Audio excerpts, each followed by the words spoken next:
কাচের কোনো জিনিস যদি একবার ভেঙে যায়, সেই ভাঙা জিনিসকে জোড়া লাগানো কিন্তু খুব কষ্ট। সম্পর্কের মধ্যেও যদি ভালোবাসা আর বিশ্বাস একবার ভেঙে যায়, তবে কিন্তু এই ভালোবাসা বিশ্বাসকেও কিন্তু জোড়া লাগানো খুব কষ্ট হয়ে যায়।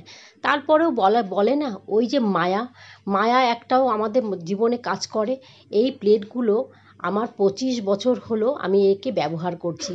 তবে এই প্লেটগুলো তারও আগের, অনেক বছর আগে কেনা। তা আমি 25 বছর হলো ব্যবহার করতে করতে সেদিন হঠাৎ করে আমার হাত থেকে পড়ে ভেঙে গেল। কিন্তু ওই যে মায়ার জন্য একে আর ফেলতে পারলাম না।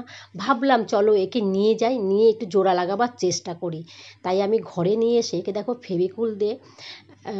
ফেভিকল দিয়ে আমি এটাকে জোড়া লাগাবার চেষ্টা করলাম। চলো দেখি, কিন্তু খুব কষ্ট কিন্তু জোড়া লাগানোর। আমি অনেক কষ্টে এটাকে জোড়া লাগিয়েছি, আমার হাত চিপকে গিয়েছিল। তারপরেও কিন্তু আমি চেষ্টা করে জোড়াটা লাগাতে পেরেছি। তবে দেখো, জোড়া তো লাগিয়েছি, তবে কিন্তু ফাটল আমি লাগাতে পারিনি।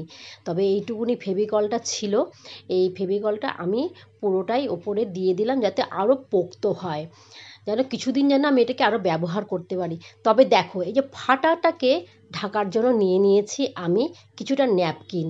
এই ন্যাপকিন দিয়ে আর এই যে ফেব্রিক দিয়ে আমি এটাকে ফাটাটাকে ঢেকে দেব।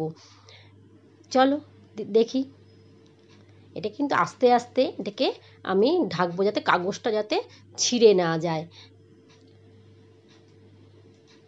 তবে একবার করলে কিন্তু হবে না, এটার উপরে আমি 4বার 5বার কাগজ দিয়ে মোটা করে আমি এটাকে পুরো পোক্ত করে নিয়েছি যাতে ভেঙে না যায়। এবার আমি করে দেবো এটাকে কিছুটা মেকআপ না করলে এটা দেখতে ভালো হবে না। দেখার সৌন্দর্যের জন্য আমি করে দিলাম একটু কালো কালার, আর তার সাথে একে কিছু গয়না পরিয়ে দিলাম। জানো তো, গয়না পরিয়ে যখন দিলাম, এর পছন্দ হচ্ছে না যে অল্প গয়না কিছুতেই পরবে না, ও বলছে পুরোটাই পরবে। দিলাম, ঠিক আছে চলো, পুরো গয়নাই আমি ওকে পরিয়ে দিলাম। তবে কিন্তু দেখতে কিন্তু বেশ সুন্দর লাগছে পুরো গয়না পরার পরে। তবে এই গয়নাটা যাতে খুলে ফেলতে না পারে, তার জন্য আমি নিয়ে নিলাম আমার কাছে পড়ে থাকা নেল পালিশের টপ কোট। এই টপ কোটটা দিয়ে আমি ওকে এই পুরোটা কভার করে দিলাম যাতে গয়নাগুলো ও খুলে ফেলতে না পারে।